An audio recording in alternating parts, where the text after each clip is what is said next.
He was silent during the entire mission, till we were alone, and he whispered his true identity, Captain Elena Vasquez.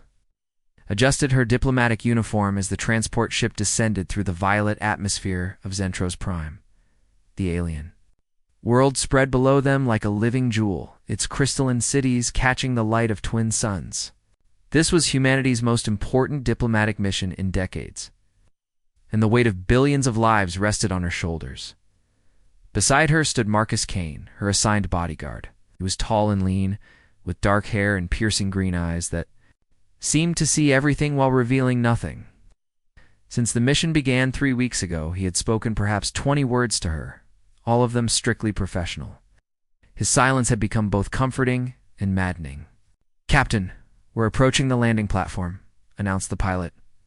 Elena nodded, stealing another glance at Marcus. Stood perfectly still, his expression unreadable as he watched the alien landscape through the viewport. There was something about him that made her curious, something that went beyond his obvious competence and mysterious past. The Zentar delegation waited for them on the crystalline platform. Chancellor Vextar stood at their center, his tall, ethereal form draped in robes that seemed to shift color with his mood. His species was known for their telepathic abilities and their ancient wisdom, but Elena had studied the files. She knew they could be dangerous when threatened. "Welcome, Captain Vasquez." Chancellor Vextar's voice resonated in her mind rather than her ears. "We have much to discuss regarding the territorial disputes in the Gamma sector." Elena bowed respectfully. "Thank you for agreeing to these talks, Chancellor. Humanity values the opportunity for peaceful resolution."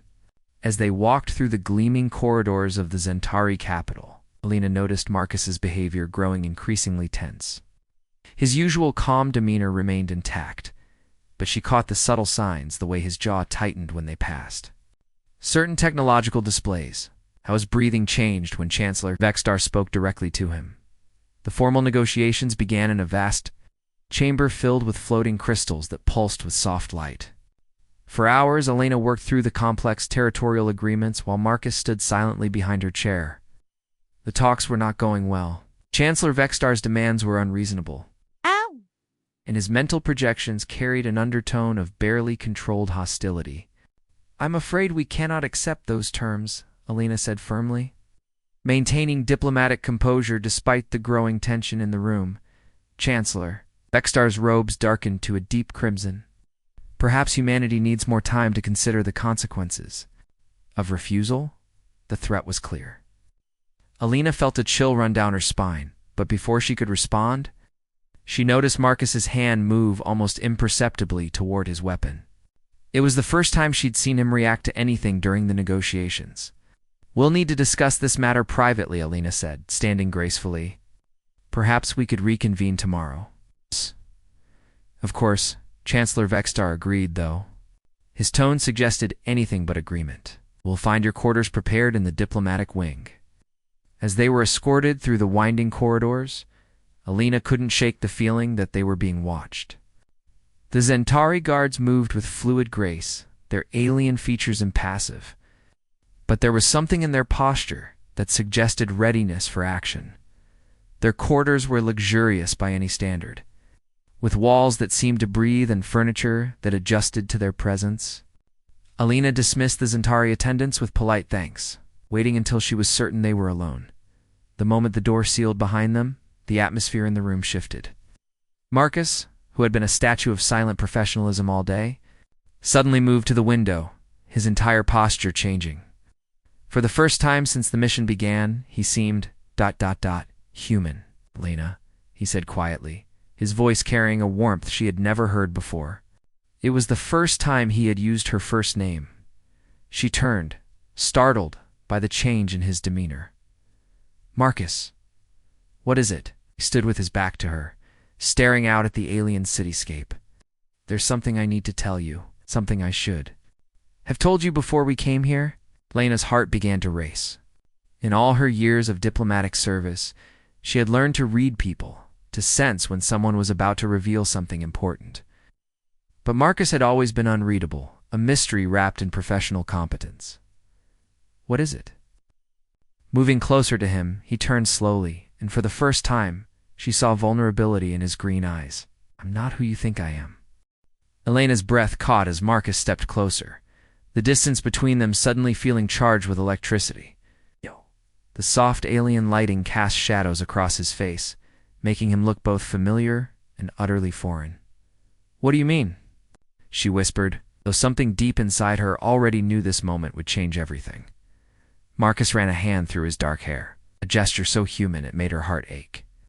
"I've been silent during this mission because every word the Chancellor speaks, every symbol we pass, every piece of technology in this place, ... I understand it all. Not because I studied it, but because it's part of me." Lena felt the world tilt slightly.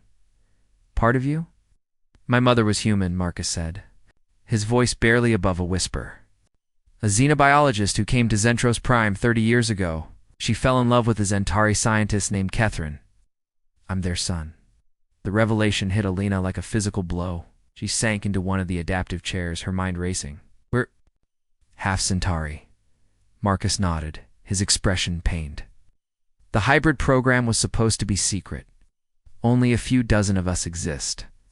When the territorial disputes began, the military thought having someone who could understand both cultures would be valuable."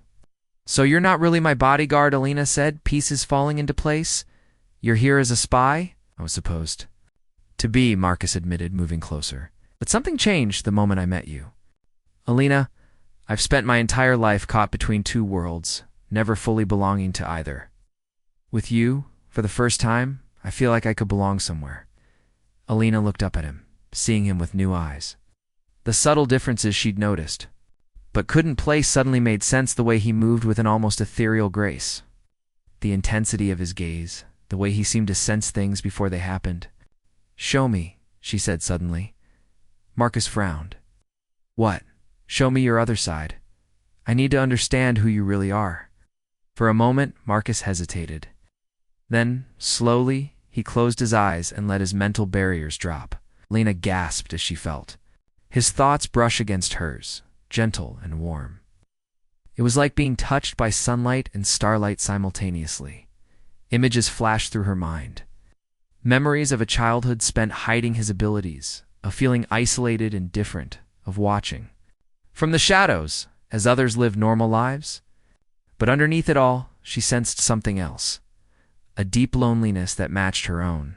"Can feel what you're feeling," she breathed in wonder.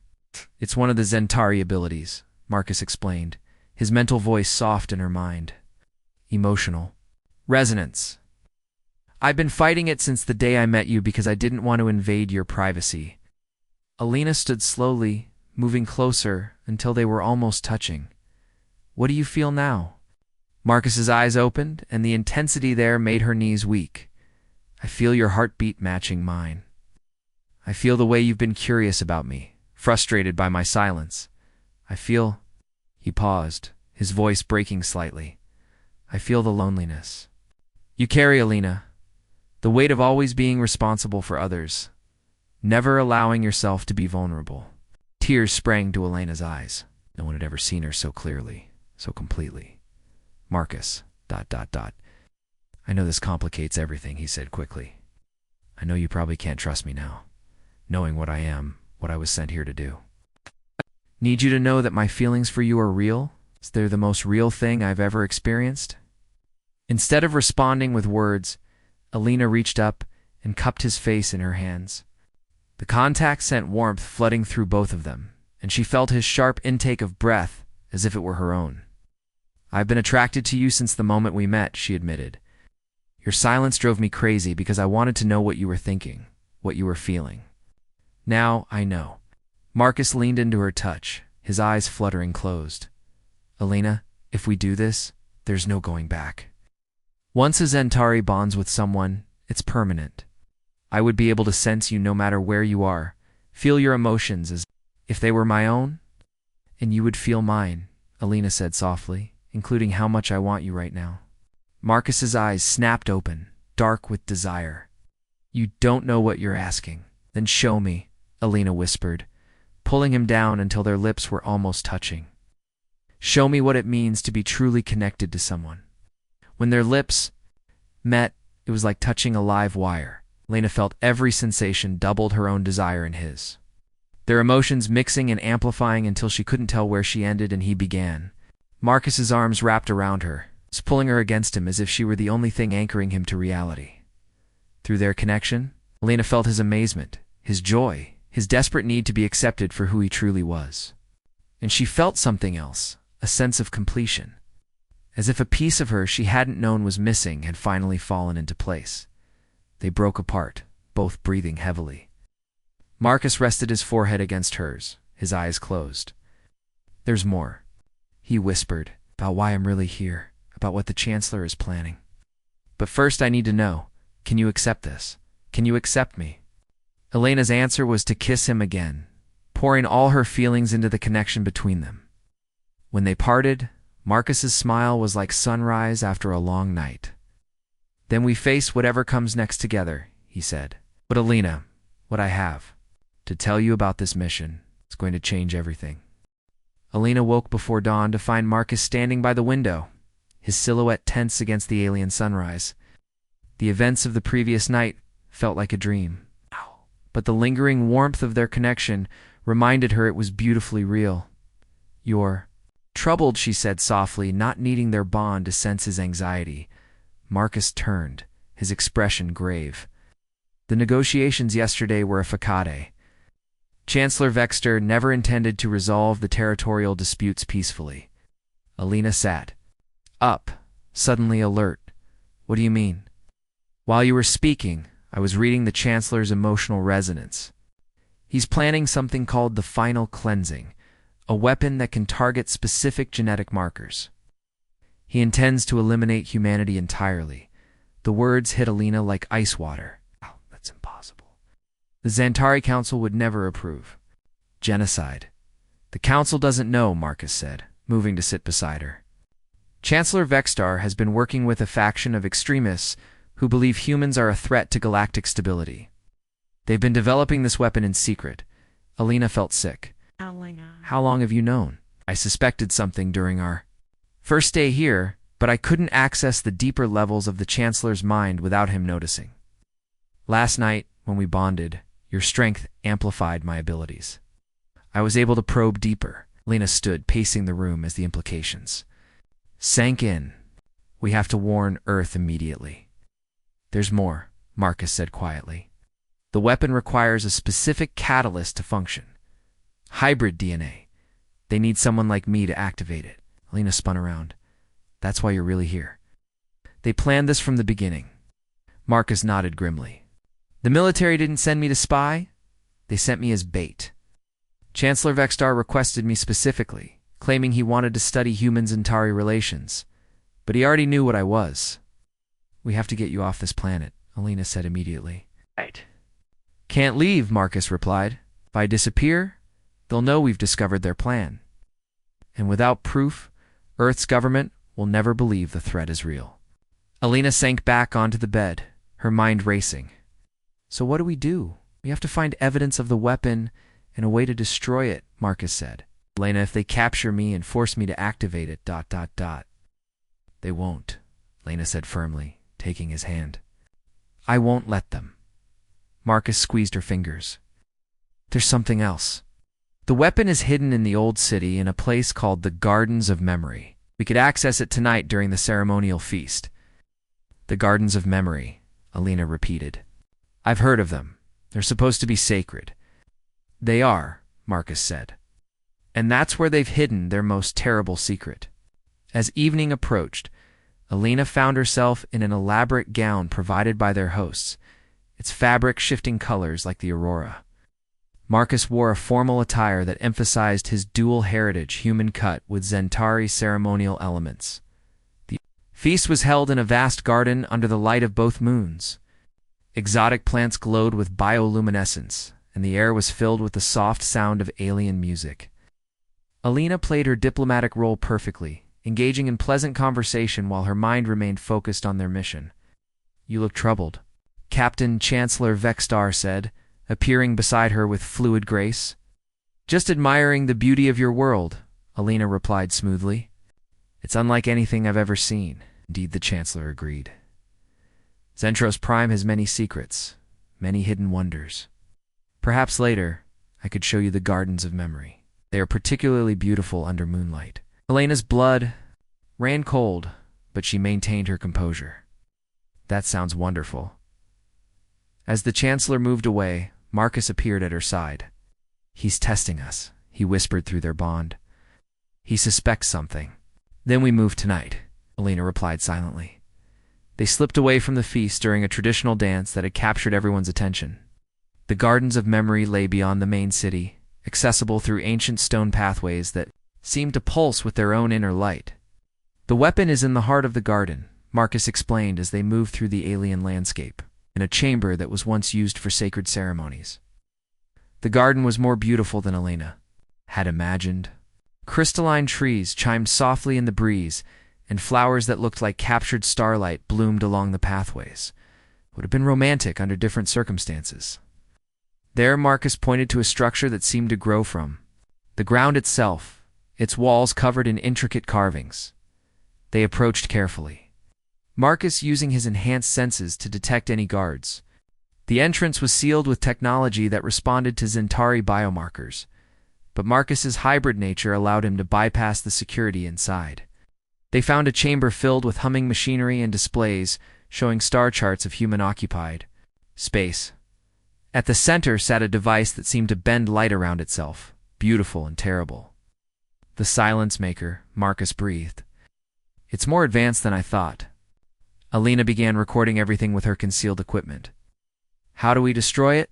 "We don't," Marcus said grimly. "Not without triggering a massive explosion that would level half the city. But we can sabotage it, make it useless." As Marcus worked on the device, Elena kept watch. Through their bond, she felt his concentration, his fear, and underneath it all, his love for her. It gave her strength. "Done," Marcus whispered. "The catalyst matrix is corrupted. Even if they force me to activate it, it won't work." They turned to leave, but froze as Chancellor Vexstar stepped from the shadows, flanked by armed guards. "Ah, how touching," he said, his mental voice dripping with false sympathy. "Young love blooming in the face of species extinction. Fortunately, your romantic adventure ends here." Elena felt Marcus tense beside her, his hybrid abilities stirring in response to the threat. But she also felt something else through there. A plan forming in his mind. "Trust me," he whispered through their connection. "When I give the signal, run for the transport." "I'm not leaving you," Elena replied firmly.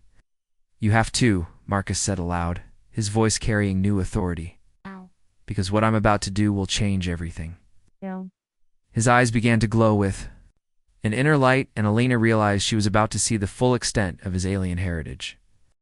The air in the chamber crackled with energy as Marcus stepped forward, his form seeming to shimmer in the alien light. Elena had never seen him like this, powerful, dangerous, and utterly magnificent. Chancellor Vexstar's guards raised their weapons, but their leader held up a hand. "Fascinating," the Chancellor said, his mental voice filled with dark amusement. "The hybrid finally reveals his true nature. You are even more valuable than I anticipated." "Let Elena go," Marcus said, his voice carrying harmonics that made the crystal walls resonate. "Your quarrel is with humanity, not with her specifically." Elena felt a surge of emotion through their bond, not fear, but a desperate love and the terrible knowledge that Marcus was preparing to sacrifice himself for her. She couldn't let that happen. "I'm not leaving without you," she said firmly, moving to stand beside him. Chancellor Vexstar laughed, the sound echoing strangely in their minds. "How beautifully human of you, Captain. Such irrational attachment to a single individual. It's precisely this emotional weakness that makes your species unfit for the galaxy." "Our emotions are our strength," Elena replied, surprising herself. With her conviction, they're what make us fight for each other, what make us create instead of destroy. "They make you chaotic," the Chancellor countered. "Unpredictable, dangerous, but no matter. Young Marcus will serve his purpose regardless of your romantic delusions." More guards appeared, surrounding them completely. Elena felt Marcus's power. Building felt his internal struggle between his human desire to protect her and his Zentari understanding of the futility of their situation. "There's something you should know," Marcus said quietly, his glowing eyes fixed on the Chancellor. "I'm not the only hybrid. There are others, and they're not all loyal to your cause. Chancellor Vexter's mental emanation shifted, showing the first hint of uncertainty.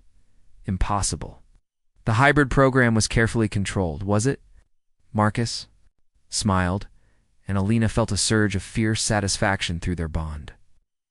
Did you really think the Zentari scientists working on the project were all loyal to your extremist faction? Some of them believed in cooperation, not extinction. Bluffing, the Chancellor said, but his confidence was shaken. AM1? Marcus reached out through their bond, and Alina felt him connecting to something vast and distant. Why don't you ask them yourself? The chamber filled with a harmonic frequency that made the guards stagger. Alina felt power flowing through. The connection she shared with Marcus, amplifying his abilities beyond anything she had imagined possible. The hybrid network is real, Marcus continued, his voice now carrying the weight of absolute truth. We've been watching, waiting, preparing. Did you think we would simply allow you to use us as tools for genocide? Chancellor Vextar's form began to shift, his robes darkening to the color of deep space. Even if that's true, it changes nothing. You are here, in my custody, and the weapon still exists. Does it? Alina asked, remembering the sabotage Marcus had performed. You might want to check your readings on the silence maker. The Chancellor's attention snapped to the device, and Alina saw his confidence crumble as he realized what had been done. You've destroyed it. You've made it useless, Marcus corrected. The catalyst matrix is corrupted beyond repair. Even if you force me to activate it, it will only destroy itself. Alina felt the Chancellor's rage building, a psychic storm that threatened to overwhelm them both. But she also felt something else. The approach of others. Beings whose mental signatures were similar to Marcus's, but distinct. The cavalry's arriving, Marcus whispered through their bond. The chamber's walls suddenly became transparent, revealing a squadron of ships surrounding the garden. Alina gasped as she recognized the craft. They were human vessels, but modified. With Zentari technology, it's the hybrid council, Marcus explained aloud. Did you think we existed without purpose, Chancellor? We are the bridge between our species, and we will not allow either to destroy the other. Chancellor Vextar's guards were now looking uncertain, their weapons wavering as they realized they were outnumbered and outmaneuvered. But the Chancellor himself was far from defeated. You may have won this battle, he snarled, but the war between our species is inevitable. Humanity's expansion threatens the stability of the galaxy. Only if we allow fear to guide us, Alina said, stepping forward. Both species have something to offer each other. We could build something beautiful together instead of destroying each other. Through her bond with Marcus, Alina felt his love and admiration for her courage. But she also felt his fear not for himself, but for the choice that lay ahead. Alina, he said quietly, there's something I need to tell you about the bond between us. It's not just emotional or psychic, it's genetic. If we stay connected, you'll begin to change, to develop some of the abilities that I have. Alina's breath caught. What are you saying? I'm saying that loving me will make you something more than human, Marcus replied. I don't know if I have the right to ask that of you. The weight of the decision settled over Alina like a cloak. She looked around the chamber, at the defeated Chancellor, at the guards laying down their weapons, at the evidence of a conspiracy that had nearly led to genocide. Then she looked at Marcus, seeing not just the man she loved, but the bridge between two worlds. You're not asking, she said firmly. I'm choosing. She reached out and took his hand, feeling the surge of power that flowed between them. I choose you, Marcus. I choose us. And I choose to believe that love can be stronger than fear. Through their bond, Alina felt Marcus's overwhelming joy, his relief, and his absolute devotion. But she also felt something else, the presence of the other hybrids, welcoming her into their network, accepting her as family. Then we face the future together, Marcus said, his eyes bright with unshed tears. All of us.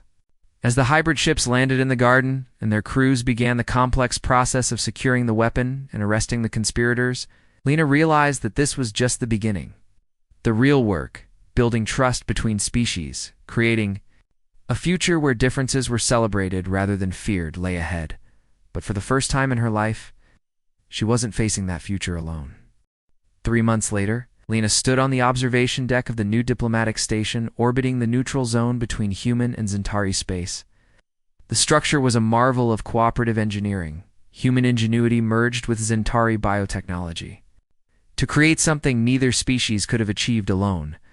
"The council meetings are going well," Marcus said, joining her at the viewport. His presence still sent warmth through their bond, a constant reminder of the connection they shared. "Better than expected," Alina agreed. "Who would have thought that nearly starting a war would actually bring our species closer together?" Marcus smiled, sliding his arms around her waist. "Fear has a way of clarifying priorities, and both sides realized how close we came to mutual destruction. Cooperation suddenly seemed much more appealing." Alina leaned back against him, marveling at how natural it felt.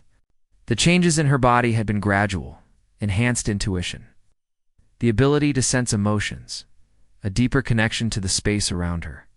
She was still human, but she was also becoming something more.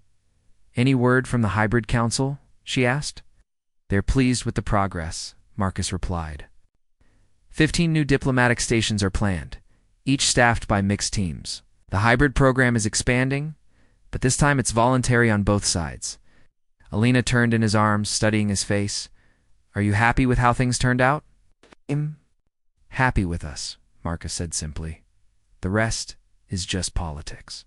Through their bond, Alina felt his contentment, his deep satisfaction at being able to exist openly as both human and Zentari. The isolation he'd carried for so long was gone, replaced by a sense of belonging that encompassed not just their relationship, but his place in the galaxy. "Captain Vasquez," a voice called from behind them.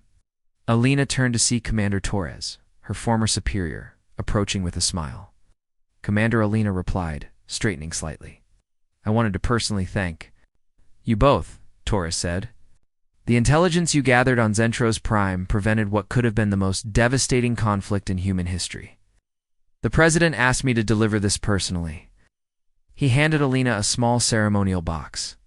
Inside was a metal sheet. Never seen before, the Star of Unity, created specifically to honor those who had worked to prevent the war.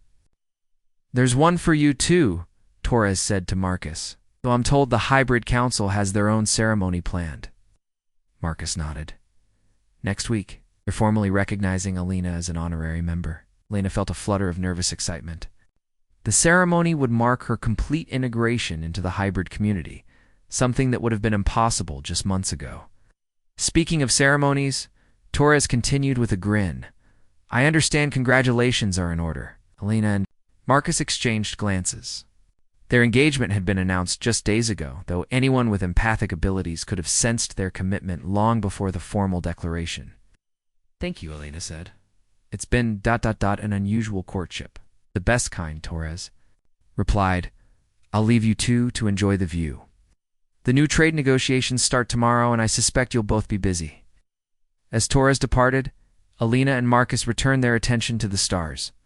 In the distance, they could see ships from both species moving peacefully through space, their crews working together on projects that would benefit everyone. "Do you ever miss it?" Alina asked quietly. The silence, the solitude. Marcus considered the question. "Sometimes. But then I remember what it was like before I met you. Always watching, never truly participating. This is better than when. I'm anxious about the trade negotiations, and you feel it too," Alina teased. "Especially then," Marcus replied, kissing her forehead. "Your anxiety means you care about doing the right thing. I'd rather share that with you than feel nothing at all." Alina smiled, remembering how terrified she'd been of the bond at first. Now, she couldn't imagine existing without it. Through their connection, she felt Marcus's love, his hopes for their future, his excitement about the children they might have someday, children who would be living bridges between two worlds. "Marcus," she said suddenly, "do you think we're naive? Believing that love can overcome centuries of mistrust and fear?" Marcus was quiet for a long moment, his emotions shifting through their bond as he considered her question. "Maybe we are," he said finally. "But someone has to be the first to try. Someone has to believe that connection is stronger than division. And if we're wrong, then we're wrong together," Marcus replied. "But Alina, look around us. Look at what we've accomplished in just 3 months. Humans and Zentari working side by side, sharing knowledge, building something beautiful together. If that's not proof that love can change the world, what is?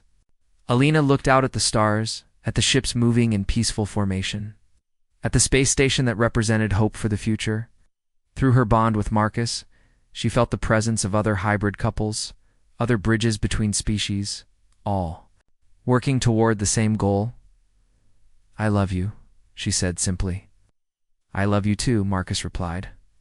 "Always and in all ways." As they stood together watching the stars, Alina realized that their story was just beginning. The mission that had brought them together was complete. But their real work, building a future where differences were celebrated rather than feared, would last a lifetime. And they would face it together, their love a beacon of hope in a galaxy.